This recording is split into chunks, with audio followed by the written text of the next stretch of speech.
You are watching E-Awaaz TV, Voice of Community. Hello and welcome to E Awaaz special segment. आज हम बात कर रहे हैं फातिमा भट्ट से, जो कि बहुत ह्यूमन राइट्स वायलेशंस जो हमारे मुल्क में होती हैं और जो औरतों के ऊपर खास तौर पे बहुत जुल्म होता है हमारे मुल्क में, पाकिस्तान में, और कोई लॉज नहीं बनाए जाते हैं कॉमन सिटीजन के लिए, उनके ऊपर आज हम बात करेंगे। और एडवोकेट हैं लाहौर हाई कोर्ट में, और उनकी बहुत गहरी नजर है इसलिए क्योंकि उन्होंने बहुत सारे इस तरह के केसेस जो हैं अपने करियर में किए हैं। वैसे बड़ी यंग हैं, ये ना समझें कि कोई इनका, मैं बताना चाह रही हूँ कि 50 इयर्स में इन्होंने बड़ी, कोई हम आपके साथ बूढ़ी किसी खातून से बात करा रहे हैं, बड़ी हसीन यंग लेडी हैं। लेकिन इनका जो स्टेचर है as advocate and to fight human rights cases in Pakistan, वो काफ़ी ऊंचा है। तो आज हमने सोचा कि जो मुल्क में क्राइसिस चल रहा है, जुडिशल भी और ह्यूमन राइट्स का भी, जिसके के ऊपर सारी दुनिया बात कर रही है, तो हम उनसे भी कुछ पूछते हैं कि लॉज जो हैं उनमें लूप होल्स कहाँ पे हैं, प्रॉब्लम्स कहाँ पे हैं, एंड हाउ की we can take them forward, उसमें क्या बेहतरी लाने की ज़रूरत है। तो Fatima, welcome to E Awaaz here in Toronto. Hello, thank you so much for inviting me in your programme और इतना डिटेल इंट्रोडक्शन देने के लिए थैंक यू सो मच। और पाकिस्तान में तो वी हैव सीन के पॉलिटिकल क्राइसिस चल रहे हैं, ह्यूमन राइट्स क्राइसिस चल रहे हैं, और ये सिचुएशन जो है ये पिछले 75 ईयर्स से वर्स्ट ही होती जा रही है। कोई भी इसमें प्रोग्रेस नजर नहीं आती। अगर हम प्रीवियस ईयर की बात करें तो हम देखते हैं कि जो अभी सिनेरियो चल रहा है वो पिछले साल से भी ज्यादा वर्स्ट हो गया है। तो ये चीजें पाकिस्तान में कम होने की बजाय जो है वो ज्यादा होती जा रही हैं। आप ये नहीं कह सकते कि पाकिस्तान में लॉज एग्जिस्ट नहीं करते। पाकिस्तान एक ऐसी स्टेट है जिसमें आए दिन लेजिस्लेशन जो है वो होती रहती है। हम आए दिन देखते हैं कि हमारा पार्लियामेंट जो है वो धड़ाधड़ कानून पास करी जा रहे हैं। इवन अगर प्रीवियसली लॉज एग्जिस्ट भी करते हो, बट वो एक नया लॉ ले आते, जैसे कि वो पिछले वाले लॉज को जो है वो इफेक्टिव करें, उसमें चेंजिंग करें, उसकी इम्प्लीमेंटेशन को स्ट्रॉन्ग करें, तो वो उसके ऊपर काम करने की बजाय कोई नया कानून ले आते जिससे फिर ये नुकसान होता है कि पिछले वाले लॉज की भी इफेक्टिवनेस खत्म हो जाती है और जो न्यू वाला है उसको भी इम्प्लीमेंटेशन में थोड़ा टाइम लगता है। तो इस वजह से पाकिस्तान जो है वो बहुत ही ज्यादा पॉलिटिकल और ह्यूमन राइट्स जो मतलब वायलेशन है वो पाकिस्तान में बहुत ज्यादा वर्स्ट होती जा रही है। और अभी पाकिस्तान में जो पॉलिटिकल क्राइसिस चल रहा है इसकी वजह से आप आम आवाम की तो बात करें ही ना कि अवाम के साथ क्या हो रहा है, बाकी जो हमारे पॉलिटिशियंस के साथ हो रहा है we all are seeing that in television and every social media पे। देखने के हमारे जो पॉलिटिशियन हैं, जो अवाम के रिप्रेजेंटेटिव है, जिनको अवाम ने चूज करके पार्लियामेंट में भेजा था, उनके साथ कितनी वायलेशन ह्यूमन राइट्स की हो रही है, we are seeing all this. अच्छा, ठीक है फातिमा, ये हम आपसे और बात आगे इसको बढ़ा के लेके जाएंगे। आप एज एन एडवोकेट अपना जर्नी थोड़ी बताइए कि जब आप इस प्रोफेशन में आई तो आपने स्पेसिफिकली क्या देखा ऐसा कि आपने सोचा कि I am going to just concentrate on human rights violations, और ख़ास तौर पे जो औरतों हमारियों के साथ वहाँ पे किया जाता है, तो उसके ऊपर थोड़ा हमें बताइए and then will take this forward. Thank you so much. मैंने लॉ जो है वो इंटरनेशनल इस्लामिक यूनिवर्सिटी से किया बैक इन ईयर 2015 में। मैंने अपनी डिग्री कंप्लीट किया and I am Islamabad based. थोड़ा सा वो क्या कहते हैं, इंट्रोडक्शन में थोड़ा सी चीजें आगे पीछे होगी, but I am Islamabad based. पर मेरे पास दूसरी सिटीज के भी केसेस आते हैं। फ्रीक्वेंटली ट्रैवल टू लाहौर और other cities of Punjab for my cases. तो इस प्रोफेशन में आने का मकसद ही यही था कि like I belong to middle class family, जैसा कि पाकिस्तानी ऑर्डिनरी फैमिलीज हैं, उसी तरह का ही हमारा बैकग्राउंड है। कोई भी पॉलिटिकल बैकग्राउंड नहीं है, कोई भी आप ये नहीं कह सकते कि हमारे लाइक कोई इतना स्ट्रॉन्ग या फाइनेंशियल साउंड नहीं था। हार्ड वर्किंग फैमिली है हमारी, मिडिल क्लास फैमिली से बिलोंग करते हैं। बट मेरे पेरेंट्स को एजुकेशन की वैल्यू का बहुत जल्दी रियलाइज हो गया था, तो उस वजह से उन्होंने अपने सब बच्चों को एजुकेशन के ऊपर बहुत ज्यादा इन्वेस्ट किया और उनको हर अपॉर्चुनिटी को अवेल करने का मौका दिया। एंड आई वाज लाइक मेरे बहन भाइयों में भी I was the first lawyer. हालांकि हमारे फैमिली में भी, कोई रिलेटिव्स में भी, इवन हमारे फ्रेंड सर्कल में भी कोई लॉयर एग्जिस्ट नहीं करता। I was the first one and being first generation lawyer मैंने काफी ज्यादा इश्यूज को फेस किया। बट हाँ, इस प्रोफेशन में आने का मकसद क्या था, क्योंकि मैंने देखा है कि हमारा कानून का प्रोफेशन ऐसा है कि जिसमें आपको, चलो बाकियों की तो बात छोड़ दी कि बाकी लोगों की आपने हेल्प करी, बट सबसे पहले आपको अपने राइट्स की अवेयरनेस मिलती है कि आप being a citizen of Pakistan कि आपको क्या क्या राइट्स जो हैं अवेलेबल हैं। हम देखते हैं कि पाकिस्तान में आम लोगों को अपने राइट्स के लिए बहुत ज्यादा स्ट्रगल करनी पड़ती है। इवन अपने छोटे से छोटे लेजिटिमेट काम के लिए भी उनको इतनी ज्यादा स्ट्रगल करनी पड़ती है कि लाइक उनका कोई हाल नहीं रहता। तो मैंने ये चीजें like I observe those things at very early age के पाकिस्तान में अगर आपने एग्जिस्ट करना है, रहना है, तो आपको अपने राइट्स का पता होना चाहिए। जिस बंदे को अपने राइट का पता है, तो वो उसकी वायलेशन के ऊपर भी स्टैंड ले सकता है। तो एक ये मेरे पास मोटिवेशन थी और मैंने देखा कि पाकिस्तान में ख़वातीन को जो है बहुत ज़्यादा डिस्क्रिमिनेशन फेस करनी पड़ती है, हरासमेंट के इश्यूज़ हैं, प्रॉपर्टी से उनको डिप्राइव कर दिया जाता है, इक्वालिटी नहीं है। अगर एम्प्लॉयमेंट्स की भी बात करें तो इक्वल अपॉर्चुनिटीज़ उनको नहीं मिलती। या अगर देखिए कोई नए कानून नहीं है पाकिस्तान में, या अल्लाह ताला ने भी वही कानून बनाए हुए जो हमारे इस्लामिक रियासत में एग्जिस्ट करते हैं, हमारे कॉन्स्टिट्यूशन में भी वही है। बट आप कानून की तो बात छोड़ रहे हैं, यहाँ पे तो लोग खवातीन को वो हकूक भी नहीं देते जो अल्लाह ताला ने कुरान पाक और हदीस के जरिए हमें बताए हैं, जिसमें सबसे पहले तो ये है कि आपका राइट टू एजुकेशन है। इवन हमारे इस्लाम की जो पहली अल्लाह ताला ने वही नाजिल की थी, उसके ऊपर भी अल्लाह ताला ने पढ़ने की बात की थी। बाकी ज़िंदगी के मामले तो चलो बाद में डिस्कस हुए, सबसे पहले एजुकेशन के ऊपर जो है वो स्ट्रेस किया गया कि एजुकेशन हासिल करना कितना ज़रूरी है। लेकिन हम देखते हैं कि हमारी ख़वातीन को जो है मर्दों के इक्वल जो है वो एजुकेशन का राइट नहीं दिया जाता। बहुत छोटी एज में उनकी शादियाँ कर दी जाती हैं, पढ़ाई से उनको डिप्राइव कर दिया। अगर वो पढ़ना भी चाहती हैं तो फैमिलीज़ उनको सपोर्ट नहीं करती। फिर इसके अलावा वहाँ पे पाकिस्तान में डोमेस्टिक वायलेंस बहुत ज़्यादा पीक पे। अगर आप ये कीजिए कि पाकिस्तान में ऐसा नहीं होता, बट आई हैव सीन कि एवरी वुमन इज़ सफरिंग। ज़रूरी नहीं है कि वो फिजिकल वायलेंस हो, वो इमोशनल वायलेंस भी हो सकती है, वो फाइनेंशियल वायलेंस मतलब फाइनेंशियल अब्यूज़ भी है। तो ये सब चीज़ें मैंने बहुत छोटी एज में अपनी सोसाइटी में ऑब्ज़र्व करना स्टार्ट की। फिर जो ख़वातीन मतलब जॉब्स पे जाती हैं, उनको डिस्क्रिमिनेशन फेस करनी पड़ती है। तो ये बड़ी छोटी-छोटी चीज़ें थी जो मैंने बहुत स्टार्ट से ऑब्ज़र्व की। तो मुझे लगा कि हाँ, एक ये प्रोफ़ेशन ऐसा है जिसमें मैं अपने राइट्स को भी प्रोटेक्ट कर सकती हूँ और जो दूसरी ख़वातीन हैं, उनके लिए भी मैं आवाज़ उठा सकती हूँ। So this was the like motivation for becoming a lawyer, and alhamdulillah it's been 8 years and I'm trying my best कि मैं पर्सनल कैपेसिटी में या प्रोफेशनल कैपेसिटी में जितनी ज़्यादा ख़वातीन के लिए मैं हेल्प कर सकती हूँ, what I'm doing for them।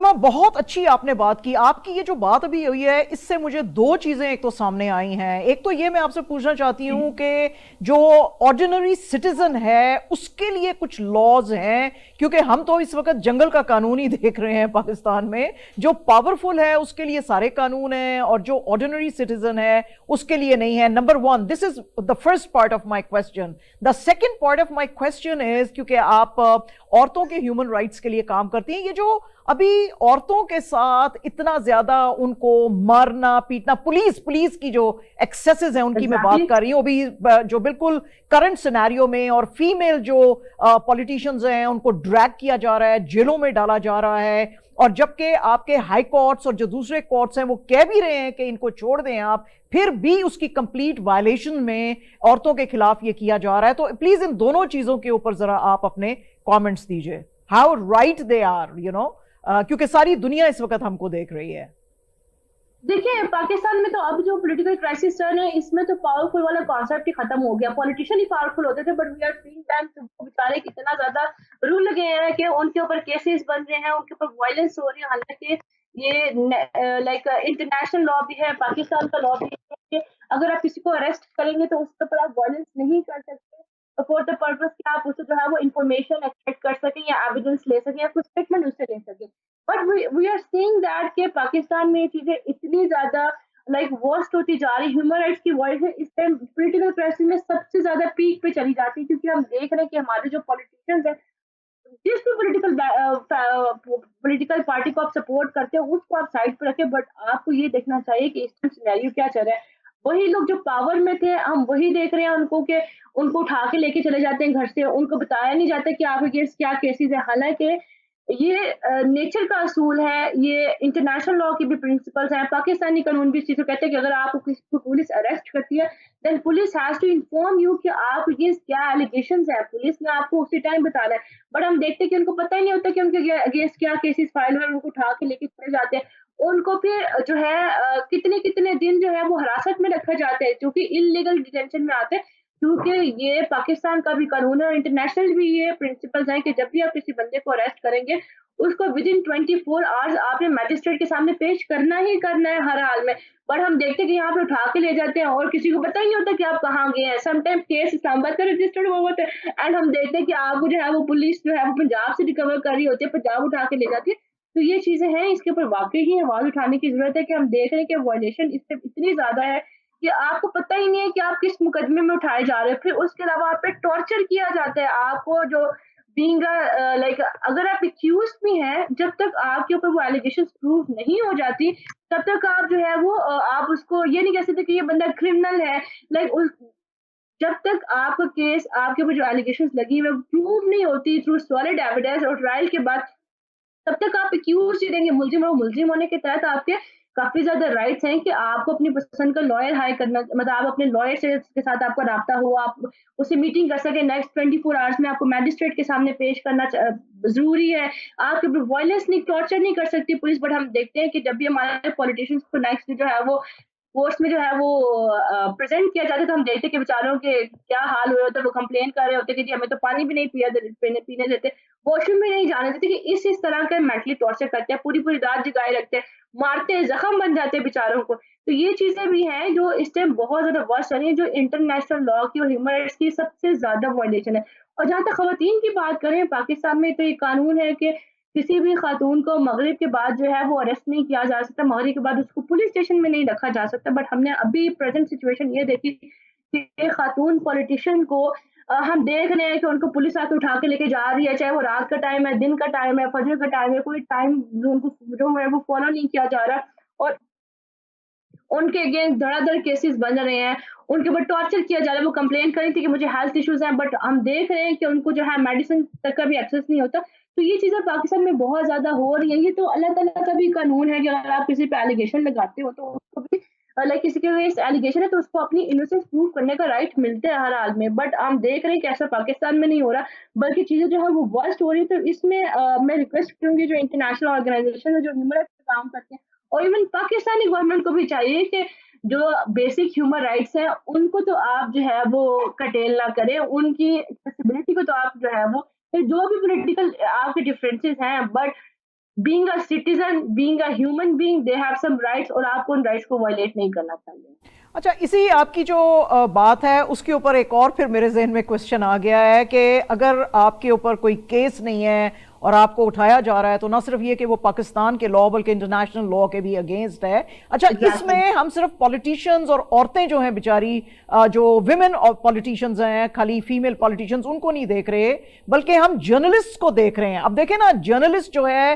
उसका तो अंडर अ डेमोक्रेटिक सिस्टम एक राइट है कि वो फ्रीडम ऑफ एक्सप्रेशन उसको देनी चाहिए, जो कि किसी भी डेमोक्रेटिक सिस्टम में आप देते हैं। हम इस मुल्क में इस वक्त फ्रीडम ऑफ एक्सप्रेशन नहीं देख रहे हैं। आपने अगर इंग्लैंड का स्पिटिंग इमेजेस देखा होगा तो उसमें वो जो रॉयल फैमिली ऑफ इंग्लैंड है या कोई भी बड़े वहां पे पॉलिटिशियंस हैं, उनका वो बड़ा ह्यूमर में ले जाते हैं, बड़ा मजाक उसका बनाते हैं।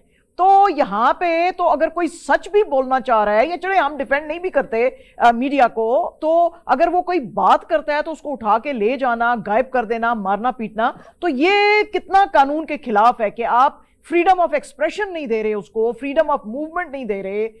तो इसके ऊपर भी जरा बात करें प्लीज। देखिए, freedom of expression, freedom of speech जो है ये आपका फंडामेंटल राइट है, जो कि कॉन्स्टिट्यूशन में भी स्पेसिफिकली लिखा गया है कि किसी भी इंसान को, किसी भी सिटीजन के ऊपर जो है उसका फ्रीडम ऑफ एक्सप्रेशन या फ्रीडम ऑफ स्पीच को कर्टेल नहीं किया जा सकता, रिस्ट्रिक्ट नहीं किया जा सकता। और ये बीइंग अ ह्यूमन राइट आपका जो है वो बेसिक राइट है कि आप अपना ओपिनियन शेयर कर सके, अपने एक्सप्रेशंस को शेयर कर सके, चाहे वो डिजिटल स्पेसिस पे हो, चाहे वो न्यूज़पेपर हो, news media, whatever it is. Like even अगर आप ऑर्डिनरी सिटीजन है तो आपको भी राइट होना चाहिए। बट आप पॉलिटिशियंस को तो चले साइड पर रखते हैं, आप जर्नलिस्ट को भी साइड पर रखते हैं। पाकिस्तान में तो आम अवाम भी अगर अपना ओपिनियन शेयर करती है, मैंने खुद ऐसे एग्जांपल्स देखे हैं कि अगर एक सिटीजन है वो अपना ओपिनियन शेयर कर रहा है, उसने आर्मी को, आर्मी, पाकिस्तान की आर्मी एक इंस्टीट्यूशन है, एक इदारा है, वो सुप्रीम, मतलब उनको कोई इम्यूनिटी हासिल नहीं है कि उसके ऊपर कोई क्रिटिसाइज नहीं कर सकता। इदारे होते हैं, इदारों पे आप बीइंग अ सिटीजन, आप अगर उनकी किसी पॉलिसीज के ऊपर या उनके किसी भी एक्ट के ऊपर आप एग्री नहीं करते तो आप इख्तलाफ कर सकते हो। Freedom of expression, freedom of speech, आप उसके ऊपर जो है तनकीद भी कर सकते हैं। बट ये ना, ये तो नहीं होना चाहिए कि भाई आपने अपना ओपिनियन शेयर किया और आपको आगे अगले दिन क्या, उसी दिन आपको उठा के ले जाते हैं। तो ये चीजें पाकिस्तान में ऑर्डिनरी सिटीजन भी फेस करते हैं। इवन मैंने अपनी रिसेंटली मैं एग्जांपल दूं कि एक पंजाब के एक प्रोफेसर साहब थे, उन्होंने शायद आर्मी के अगेंस्ट अपना ओपिनियन शेयर किया, कोई ना डायरेक्ट ट्विटर मार्क्स नहीं लगे, और उनको उठा के लेकर उनको बकायदा जेल में बंद करके उनकी तस्वीरें पब्लिश की गई कि भाई इनको हमने इस मतलब उठाए, क्योंकि इदारों के ऊपर तनकीद करते, तो इस तरह नहीं होना चाहिए। ऑर्डिनरी सिटीजन्स का भी right to speech, right to freedom of expression, सब कुछ कॉम्प्रोमाइज हो चुका है। आम सिटीजन्स को भी हम देख रहे हैं कि जो लोग धरना देने के लिए जाते हैं, जो लोग प्रोटेस्ट करने के लिए जा रहे हैं, उनके पास ये राइट है, फ्रीडम ऑफ असेंबली है, फ्रीडम कि वो इकट्ठे होके अपना प्रोटेस्ट रिकॉर्ड कर सकते हैं, गवर्नमेंट के अगेंस्ट कर सकते हैं, किसी भी इदारे के अगेंस्ट कर सकते हैं। बट हमने देखे कि उनको उठा लिया गया और उनके ऊपर जो आपने प्रोविजंस पे लगाई हैं, वो एटीए लगा दिया, एंटी टेररिज्म एक्ट के लगा दिए कि लाइक पाकिस्तान में अभी लाइक कोई कानून की बाजदारी नहीं है, जिस इदारे का जो दिल करता है वो वही कर रहे हैं। आम सिटीजन तो लेकिन मैं एक वर्ड ये रूल लगी है, अवाम को कोई पूछने वाला नहीं। अभी मेरे पास इवन ऐसे केसेस भी आए कि लोग चलो कुछ तो प्रोटेस्ट में, जो लोग प्रोटेस्ट में नहीं भी गए, जो उस एरिया से गुजरे थे, उनको भी पुलिस ने पकड़ के एटीए लगा के उनको बंद कर दिया, उनके ऊपर मर्डर के ऊपर क्या है, मर्डर के ऑफेंसेस लगाए हुए। लाइक पाकिस्तान में इस टाइम वायलेशन पीक पे है, आप इस चीज को इग्नोर नहीं कर सकते। और जर्नलिस्ट की बात करें, पाकिस्तान कि जो जर्नलिस्ट हैं वो सबसे ज्यादा हिट लिस्ट पे है। हम मैं खुद being like human right activist, I am working with journalist, उनके लिए हमने लॉज वगैरह भी पास किए, बट हमने देखा है कि स्टिल उनके लिए वो सबसे ज्यादा डेंजर में होते हैं, क्योंकि वही वो लोग हैं जो इंफॉर्मेशन को पब्लिक करते हैं, इदारों के ऊपर तनकीद करते हैं, अपने ओपिनियन शेयर करते हैं, गवर्नमेंट की पॉलिसीज को क्रिटिसाइज करते हैं, पॉलिटिशियंस की डिसीजन को क्रिटिसाइज करते हैं। उनका तो जॉब ही यही है, वो कोई पर्सनल कैपेसिटी में तो नहीं कर रहे, वो तो एक अपने प्रोफेशनल इसको अंजाम दे रहे हैं। तो ये कैसे पॉसिबल है कि आप उनको ही उठा के उनके ऊपर जो है वो केसेस बना देते हैं, उनको टॉर्चर किया जाता है, उनकी फैमिली को टॉर्चर किया जाता है, उनको तो छोड़ दें, उनको तो चलो पकड़ के लेके फैमिलीज को जो है वो प्रेशराइज किया जाता है, तंग किया जाता है। तो ये चीजें बड़ी कॉमन है कि एवरीवन बी, चाहे वो पॉलिटिशियन हो, चाहे वो ऑर्डिनरी सिटीजन है, चाहे वो जर्नलिस्ट है, दे ऑल आर सफरिंग। ये तो अपनी सिनेरियो बन रहा है, इसमें हर कोई विक्टिम है, हर कोई विक्टिम बना हुआ है यहाँ पे। अच्छा, ये मैं आपसे पूछना चाह रही हूँ कि ये जो एटीसी की आपने बात की है अभी, यानी एंटी टेररिज्म कोर्ट्स जो हैं, आपका जो अकॉर्डिंग टू कॉन्स्टिट्यूशन और जो हमारा पाकिस्तान का लॉ है, वो क्या बोलता है कि क्या सिविलियंस जो हैं उनको मिलिट्री कोर्ट्स में, जैसे कि प्राइम मिनिस्टर साहब ने कहा कि मिलिट्री कोर्ट्स में ट्राई किया जाएगा, उनको किया जा सकता है, और ये जो एंटी टेररिस्ट कोर्ट्स हैं, इनका तो हमें ये लगता है एक लेमैन को कि ये तो हार्डकोर टेररिस्ट को ट्राई करने के लिए है। तो जो लोग जलसे के अंदर हैं उनके ऊपर आप टेररिज्म का चार्ज लगा के एटीसी में उसको कैसे आप ट्राई कर सकते हैं? तो ये दो हिस्से हैं गए मेरे क्वेश्चन के। एक तो ये कि क्या ऑर्डिनरी सिटीजन को आप मिलिट्री कोर्ट में ट्राई कर सकते हैं, एंड नंबर टू, एटीसी जो है क्या वो एक जलसे में हिस्सा लेने के लिए टेररिज्म के अंडर उनको ट्राई कर सकता है या नहीं? देखिए, ये तो दोनों लॉज जो है वो खुलेआम मिसयूज हो रहे हैं और कोई भी इसके ऊपर आवाज नहीं उठा सकता, क्योंकि लोगों को लगता है कि हम भी आवाज उठाएंगे तो हमारे साथ भी कोई ऐसी कोई प्रॉब्लम ना हो। जो जहाँ पे आप एंटी टेररिज्म एक्ट की बात करते हैं, इस लॉ को बनाने का पर्पस ही कुछ और था, लेकिन इसको जो है वो मिसयूज किया। अगर आप इस लॉ की भी बात करते हैं, ये 1997 का लॉ है और उसमें इस लॉ को बनाने का मकसद यही था कि टेररिज्म को जो है वो कंट्रोल किया जाए, और जो सेक्टेरियन वायलेंस है कि जो लाइक सेक्स की बेस पे होती है, आप फिरके के बेस पे जो वायलेंस हो रही है उसको कंट्रोल किया जाए। और ये दो चीजें इसमें बताई गई हैं। लाइक जो भी लॉ पास किया जाता है उसमें उसका बिल्कुल स्टार्ट में पर्पस बताया जाता है, इस लॉ को पास करने का पर्पस क्या था। अगर आप एटीए की बात सॉरी एटीसी की एंटी टेररिज्म एक्ट की बात करते हैं, उसमें सिर्फ दो चीजों के लिए बनाया गया, एक जो टेररिज्म है और दूसरा सेक्टेरियन वायलेंस के लिए। अब कोई अक्लमंद इनसे पूछे कि भाई आप आप ही कैसे ऑर्डिनरी सिटीजन्स के ऊपर जो है वो ये लॉ को अप्लाई कर रहे हैं, हालांकि वो सिर्फ प्रोटेस्ट करने के लिए गए थे, अपना एक रिकॉर्ड करने के लिए गए थे, जो बीइंग पाकिस्तानी सिटीजन उनको ये राइट अवेलेबल है, तो उसके ऊपर आप ये लॉ कैसे अप्लाई कर रहे हैं? इसके ऊपर ये तो बाद में जब ट्रायल चलेगा तो उसके बाद आई होप सो कि they all will be acquitted. But ये चीज पाकिस्तान में बहुत ज्यादा मिसयूज हो रही है कि लॉ बनाए किसी और पर्पस के लिए जाते हैं, बट जब उनको इम्प्लीमेंट किया जाता है तो वो इम्प्लीमेंटेशन में उसको बनाने का पर्पस ही बिल्कुल चेंज हो जाता है, जो हम अभी भी देख रहे हैं। और सेकेंडली जो मिलिट्री लॉज की बात करें, मिलिट्री कोर्ट्स की बात करें, यह स्पेशल कोर्ट जिसको बनाने का मकसद ही यही था कि जो मिलिट्री के जो ऑफिसर्स हैं, जो अगर उनसे कोई ऑफेंस कमिट हो जाता है तो उसके ट्रायल के लिए वो केसेस बनाए गए। अगर आप उसका तो मिलिट्री कोर्ट्स का मतलब ये है कि वो कोर्ट्स जो है वो मिलिट्री की है, वो ऑर्डिनरी सिटीजन्स के लिए नहीं है। ऑर्डिनरी सिटीजन जो है पाकिस्तान के, उनके लिए हाई कोर्ट्स हैं, आप सेशन कोर्ट की बात कर सकते हैं, मैजिस्ट्रेट की कोर्ट्स हैं, ट्रायल कोर्ट्स हैं, उनमें वो ऑफेंसेस जो है वो ट्रायबल है। लेकिन ये सिर्फ पॉलिटिकल विक्टिमाइजेशन है कि कोई भी अगर आप बीइंग अ सिटीजन आप किसी भी आपका जो इंटरेस्ट है या जो व्यूज है आपके किसी और पॉलिटिकल पार्टीज के साथ मैच कर रहे हैं या आप किसी पॉलिटिकल पार्टी के लिए आवाज उठा रहे हैं, तो आपके जो बनाए हुए कानून है जो किसी और पर्पज में वही मिसयूज हो रहे हैं और ये भी ह्यूमन राइट्स की खुलेआम वायलेशन है। अब ये पूछा जाए इनसे कि मिलिट्री कोर्ट्स कैसे ऑर्डिनरी सिटीजन्स का ट्रायल करेंगी जब उनके ऊपर ऑफेंसेस इवन जो लग रहे हैं वो एटीए के हैं या पाकिस्तान पीनल कोड के हैं, तो वो मिलिट्री कोर्ट्स में जो है वो कैसे आप उनका ट्रायल करेंगे? वो ट्रायल सिर्फ उसी बेस पे होगा क्योंकि जो अवाम है वो एक इदारे को जो है वो क्रिटिसाइज कर रही है, तो उसमें से आप अपने पर्सनल सेटिस्फेक्शन के लिए अपने इदारे को सेटिस्फाई करने के लिए अपना ऑनर बचाने के लिए या आप इस तरह के काम कर रहे हो, तो फिर कॉन्स्टिट्यूशन आपको कभी भी इस चीज की इजाजत नहीं देता। तो आई होप सो कि जब इनके केसेस कल को जाएंगे या कोई डिसीजन आता है मिलिट्री कोर्ट से, तो आई बिलीव कि इनके केसेस का जो डिसीजन है वो हाई कोर्ट जो है वो टर्न डाउन कर देगी और इनके ऑर्डिनरी ट्रायल्स ही होंगे। अच्छा Fatima, just absolutely our last question, ये जो मुल्क के अंदर इस वक्त बहुत ज्यादा जुडिशियल क्राइसिस चल रहा है उसके ऊपर आपका टेक क्या है? वो जरा हमें बताइए, क्योंकि लोग जो हैं वो इस वक्त सिर्फ जुडिशरी की तरफ देख रहे हैं कि शायद वहां से कुछ सही और प्रॉपर फैसले आ जाएं, क्योंकि इस वक्त तो the whole country is upside down और कोई किसी की बात नहीं मार रहा। सुप्रीम कोर्ट एक लॉ बना रही है, एक डिसीजन दे रही है, पार्लियामेंट कहती है हम उसको मानने को तैयार नहीं है, and everybody is running the state in their own area. तो ये जरा इसके ऊपर बताइए थोड़ा सा। देखिए, अगर हम पाकिस्तान में बात करें कि पाकिस्तान जो है वो जस्टिस में कहाँ स्टैंड करता है इंटरनेशनली, तो अभी like there are some organisation, independent organisation है जो हर साल जो है वो रिपोर्ट्स पब्लिश करती हैं कि हर कंट्री जो है वो इंटरनेशनल जस्टिस इंडेक्स में कहाँ स्टैंड करी है। अगर हम पाकिस्तान की बात करते हैं तो पाकिस्तान तो बजाय से कि वो बेहतरी की तरफ जाता है, जो 2021 की रिपोर्ट है उससे भी पाकिस्तान की जो रैंकिंग है वो नीचे गई है। ये इसको कहते हैं रूल ऑफ लॉ इंडेक्स की बात करते हैं। अब जो 2021 में हुआ था उसमें पाकिस्तान की जो रैंकिंग थी वो 139 नेशंस में पाकिस्तान 130 नंबर पे आया था। लाइक आपको सिर्फ 9 कंट्रीज का डिफरेंस है।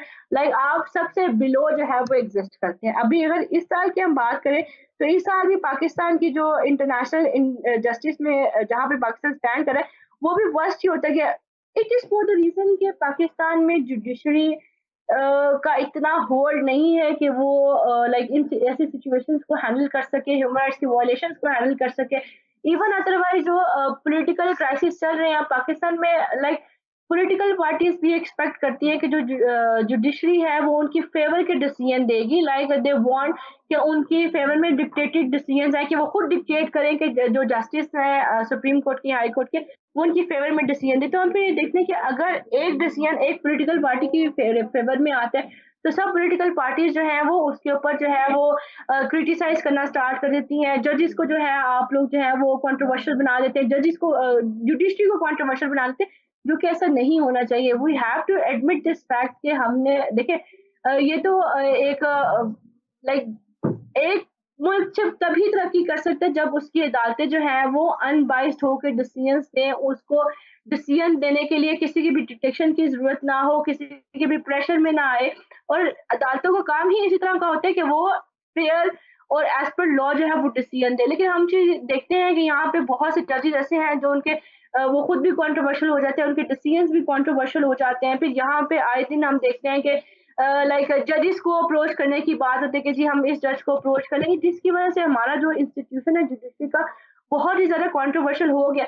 इवन अगर आपको ऑब्जेक्शंस हैं जुडिशरी के ऊपर, जजेस के ऊपर, तो फिर बीइंग अ पार्लियामेंटेरियन लॉ जो आप कानून बनाएंगे वो तो सुप्रीम सबसे होगा ना, वो तो सबसे ऊपर होगा। इवन जो हमारी जुडिशरी भी है वो भी उसी लॉ को ही फॉलो करती है जो पार्लियामेंट में बनाया जाता है। तो अगर आपको रिजर्वेशंस हैं कि जुडिशरी ठीक से काम नहीं कर रही, बाइस हो जाती है, अप्रोच कर लिया जाता है, तो आप ऐसी पॉलिसीज बनाएं, ऐसे लॉज लेकर आए जिसकी वजह से आपकी जुडिशरी जो है वो स्ट्रांग हो सके।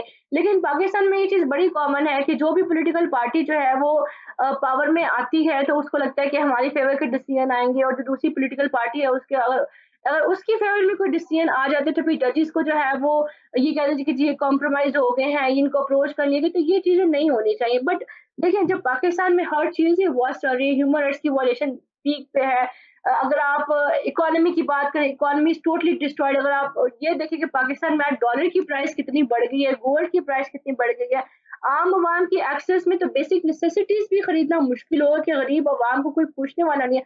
जब हर चीज ही वस्त में जाए तो हाउ डू यू एक्सपेक्ट कि जुडिशरी भी जो है वो अपना काम करेगी?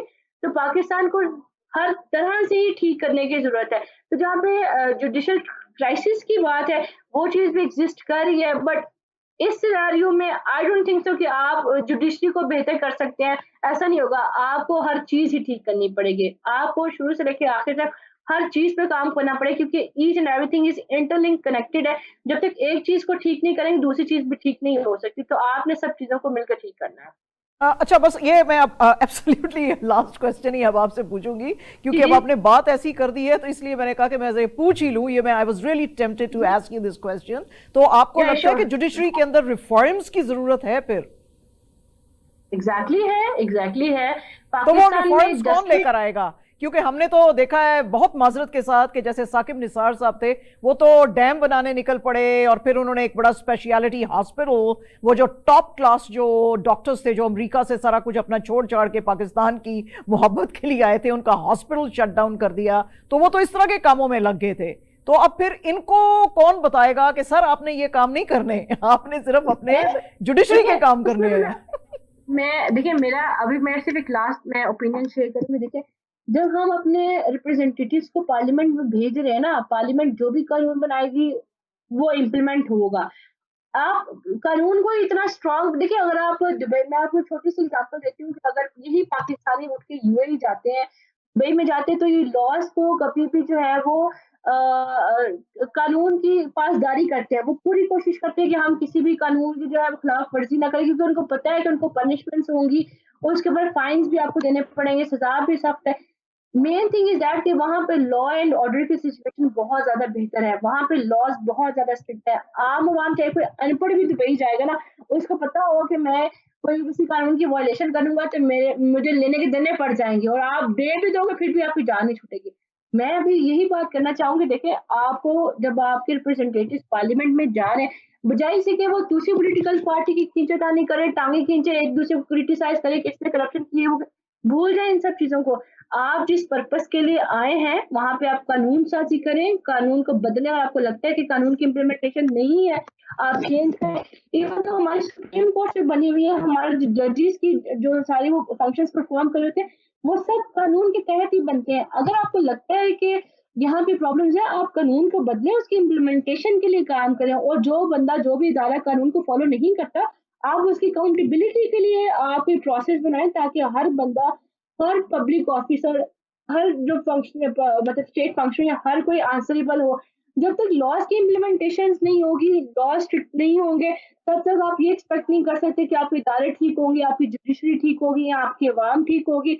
आपने जब पार्लियामेंट में जाना है, आपका मेन पर्पस ही यही होना चाहिए कि आपने कानून, देखिए जो पीटीआई ने कानून पिछले टेन्योर में बनाए थे, ये इनके अपने गले पड़े हैं। लाइक अगर आप बात करें, ये जो फ्रीडम ऑफ एक्सप्रेशन के इश्यूज चल रहे हैं, लाइक फ्रीडम ऑफ स्पीच के इश्यूज है, ये सारे इनके अपने ही बनाए हुए कानून है। इन्होंने खुद आर्मी को प्रोटेक्शन दी, इन्होंने लॉज बनाया कि कोई भी बंदा जो है वो आर्म फोर्सेस को क्रिटिसाइज नहीं कर सकता। जर्नलिस्ट को रोकने के लिए इन्होंने कानून साजी की, जो इनके अपने ही गले पड़ेगी। तो आप उस टाइम जब टेन्योर में आते हैं, आप मतलब फॉर द टाइम बिंग जो है वो फेवर्स गेन करने के लिए ऐसे लॉ पास करते हैं, बट आपको ये पता होना चाहिए कि ये लॉ से कल को आपके अगेंस्ट मिसयूज होंगे। तो आपको भी थोड़ा अवेयरनेस की जरूरत है कि आप जिस पर्पज के लिए जा रहे हो पार्लियामेंट में, you should focus on that purpose, जैसे कि आप जो है वो बाकी सब चीजों में मसरूफ हो जाए और आपके असल जो पार्लियामेंट में आने का मकसद है वही खत्म हो जाए। तो मेरे ख्याल से कि this is the big time for the parliamentarians and politicians to think कि वो पार्लियामेंट में किस पर्पस के लिए जाते हैं। वो जिस पर्पस के लिए जा रहे हैं उसको 10% में फुलफिल करें ना, पाकिस्तान में हालात बेहतर हो जाएंगे। Okay, thank you very much Fatima for connecting with us. We are absolutely delighted to talk to you. और आपने बहुत सारी चीजों के ऊपर you shed light on a number of things. क्योंकि आप कानूनदान हैं, तो under the law, Pakistani law और इंटरनेशनल लॉ जो है वो इन सब चीज़ों के बारे में क्या कहता है, आपने बहुत अच्छे से इस चीज़ सबको जो है हमारे साथ क्लैरिफाई किया. वी आर एक्सट्रीमली थैंकफुल कि आपने अपना टाइम, अपना प्रेशियस निकाला और हमारे साथ कनेक्ट किया.